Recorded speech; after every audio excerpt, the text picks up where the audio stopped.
I do think that Long Way Down was sort of written to be seen.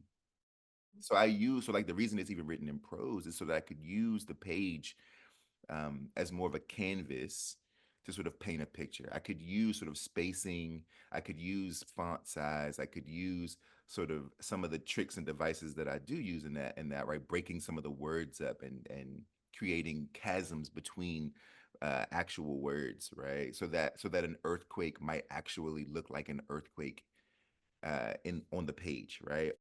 And so what I was looking for was once we get that out of the way, what kind of art can we use that looks like it's teetering between the living and the dead, right? And watercolor, when I saw her watercolor images, I'm like, this is it, because watercolor just by you know just by its essence is it's ghostly, right? Like because you don't have as much control over the paint. So the beauty of watercolor is once it touches the paper, it sort of spreads and it kind of does its own thing, and it doesn't really have a boundary or but there's no hard line.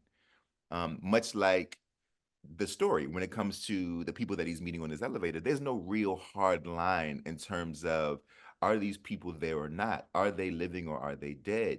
You know, and I think for me it was just a perfect kind of marriage, right? That book feels ghostly, but and also it feels absolutely visually beautiful. And I think Danica does an incredible job at doing so. I think it's sophisticated in a way that I think the story deserved and let alone needed. Please join me in supporting one of the greatest institutions in this country, MacDowell.